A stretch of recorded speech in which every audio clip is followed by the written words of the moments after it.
saya tanyakan dari akun YouTube An-Nabawi TV. Ada 5 pertanyaan nih, tapi tidak semuanya dipilih yang terbaik. Yang pertama, mohon penjelasan Buya tentang perkataan bahwa telinga yang berdenging adalah nama kita disebutkan di alam malakut, maka bersolawatlah. Mohon penjelasannya tentang perkataan ini, jazakallah. Yang kedua Buya, betulkah hadis surga di bawah telapak kaki ibu itu hadis palsu? Mohon penjelasannya Bu. Iya. Demikian dari YouTube, itu aja yang terbaik kedua. Yang pertama tentang kalau telinga berdenging, nama kita disebut di alam gaib malakut. Ya. Itu yang hadisnya dinukil oleh Imam An-Nawawi dalam kitab Al-Azkar. Hadisnya lebih kurang hasan, tapi tidak menyebutkan mengenai alam malakut. Nabi cuma mengatakan, siapa yang telinganya berdengung, lebih kurang begitu, maka bacalah basmalah. Lalu ada doanya, zakaraniallahu bi khairin, semoga Allah menyebutku dengan yang baik. Itu maksudnya, bahkan bukan malakut saja, semoga Allah menyebutku dengan yang baik. Berarti lebih dari jabarut, lebih dari semuanya. Kalau Allah berbicara di mana? Karena Allah nggak petu tempat. Ini yang disebut qadim. Ya, qadim. Tapi bisa saja kalam Allah disampaikan ke alam-alam yang lain. Wallahu taala alam. Itu maksudnya. Hadisnya hasan. Ya. Yang kedua, oh ya, surga di bawah telapak kaki ibu. Kalau kalimatnya begitu, iya, bukan hadis Nabi. Tapi yang ada di hadis Nabi, ridhonya Allah di bawah ridhonya orang tua, itu hadisnya. Ya, kemudian yang semakna dengan itu ada di hadis Imam Al-Hakim. Ada. Tapi kalimatnya bukan di bawah kaki gitu, enggak seperti itu di hadis yang ininya. Ya. Dua lagi Bu ya boleh. Fadhal. Kalau aneh nggak tahu, aneh bilang nggak jawab ya, nggak ngerti gitu. Yang kedua, yang ketiga dan yang keempat, bagaimana cara kita mengalahkan nafsu ketika masa-masa futur? Yang kedua, Buya, untuk bab akidah, hakikat Allah dan arafa rabbahu, ulama sepakat harus memakai dalil hadis sahih untuk hujjah. Lalu bagaimana dengan hadis dari mimpi tadi bisa dihujjah akidah? Oke, bagus. Yang pertama tadi tentang cara mengalahkan nafsu. Di Quran itu kalimatnya cuma naha. Naha itu bukan mengalahkan. Naha, apa arti naha? Melarang.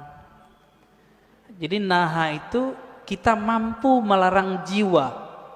Ini yang disebut mengontrol. Gimana caranya? An-nafs itu tidak bisa dizikirkan, dia cuma bisa dikontrol. Jika berkaitan dengan hawa nafsu, itu urusannya dengan makan. Maka jaga makannya, jangan yang haram dan jangan banyak. Jangan banyak ya.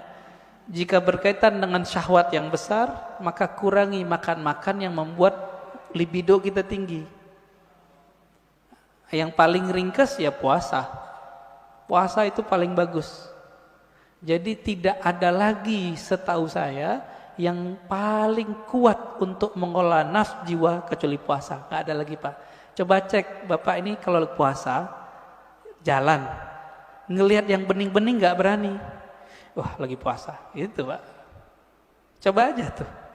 Kalau nggak puasa, haji mumpung. Ya, tafadhal. Yang kedua tadi, udah ya? Bab hakikat Allah. Oke. Hakikat Allah tidak diketahui kecuali oleh Rasulullah Sallallahu Alaihi Wasallam. Termasuk nanti Imam Mahdi itu mengerti hakikatnya Allah, ya, karena beliau pewarisnya Nabi. Plek, apa yang Nabi tahu ada di dalam kolbunya. Tapi bagaimana dengan mimpi? Bagaimana dengan kaedah tadi? untuk hujjah akidah mesti hadisnya sahih. Bahkan mesti mutawatir oleh sebagian ulama. Itu bab ilmu akidah. Ilmu akidah babnya bab akal. Ilmu akidah bab akal. Oke, kalau mimpi tadi bab mana? Yang nomor 4. Ya, orang ahli akal nggak percaya sama mimpi. Orang yang jago mimpi ketawa sama ahli akal, ilmumu segitu aja. Nah, jadi kita nggak perlu membantah. Ini 2 jalur yang berbeda, gitu. Nabi SAW mimpi nggak? Mimpi, Pak. Wahyu pertama yang turun ke Nabi itu mimpi. Hadis Sahih Bukhari, kitab Bad'il Wahyi. Awal ma budi'a bihil wahyu ar-ru'ya salihah. Kira-kira begitu kalimatnya. Wahyu pertama yang turun itu bukan Quran. Yang pertama turun cahaya turun kepada qalbu Nabi sehingga beliau melihat mimpi yang indah. Akibatnya beliau suka menyepi. Faitahannas fi ghari Hira. Lalu beliau menyepilah di Goa Hira. Itu. Jadi kalau kita menolak bab mimpi sama dengan menolak bab wahyu. Ingat, mimpi siapa nih? Mimpi waliullah, mimpi nabiullah. Kalau mimpi bapak, ibu mungkin ya. Kita tolak aja ya. Tapi Nabi mengatakan di akhir zaman hampir-hampir saja mimpi semua orang beriman itu benar. Pada beriman gak sih? Beriman gak? Beriman gak? Benar ke siapa? Ke Allah, ke Rasulullah. Rasulullah mengatakan salah satu warisan kenabian itu adalah ar-ru'ya as-salihah. Ar-ru'ya as-salihah juz'un minan nubuwah. Hadis Imam Tirmizi, hadis sahih. Ya. Jadi ahli qalbu itu jaga benar. Ternyata Imam Bukhari, Imam Tirmizi, imam-imam itu menghargai mimpi, maka mereka buatlah satu bab, satu kitab dalam sahih mereka, kitab Ta'birur Ru'ya. Imam Bukhari punya kitab itu. Dalam Sahih Bukhari, bab mengenai takbir mimpi. Kenapa, Pak? Ternyata sahabat Nabi setiap ba'da subuh setoran mimpi yang bening-bening itu kepada Rasulullah. Mimpi malaikat, mimpi melihat ada cahaya dari langit. Itu mereka cerita kepada Rasulullah. Kiai sekarang kan nggak bisa begitu, Pak. Wah, bunga tidur, nggak ngerti, bilang aja nggak ngerti, jangan dibilang bunga tidur. Ilmu mimpi itu ilmu yang mustakil, dia ilmu permanen dan berdiri sendiri. Dia nanti berkaitannya dengan ilmu rohani, ilmu tasawuf. Jadi tidak berbenturan dengan ilmu akidah. Gitu ya. Lagi Buya boleh. Tadi Buya membahas tentang mimpi.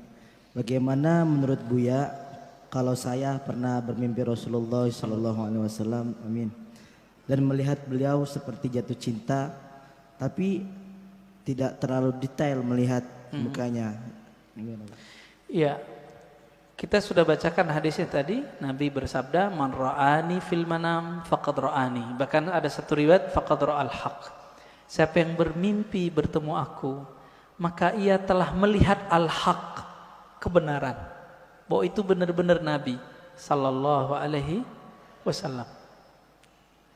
Tapi kok kurang jelas? Kurang jelas itu karena ma'rifatun nabinya kurang jelas. Karena mengenal nabinya masih kurang detail, maka melihat nabinya masih samar. Bahkan ada teman kita yang mimpi Nabi itu nggak mau noleh, Pak. Nggak mau noleh. Cerita ke saya nangis-nangis. Rasulullah marah sama saya ya. Ada yang begitu. Antum bisa bayangkan, kita mau ketemu orang yang kita cintai, kita idolakan, tapi dia nggak mau noleh. Ruhnya nangis. Gimana caranya? Udah ente sholawat aja banyak-banyak, baca salam kepada Rasulullah, nanti insya Allah Nabi jawab. Alhamdulillah besok-besok ada yang mimpi lagi. Jadi ini bukan kita ngayal, bukan. Ini beda dimensi dia. Kalau ingin cek kebeningan kolbu, tanya mimpinya apa.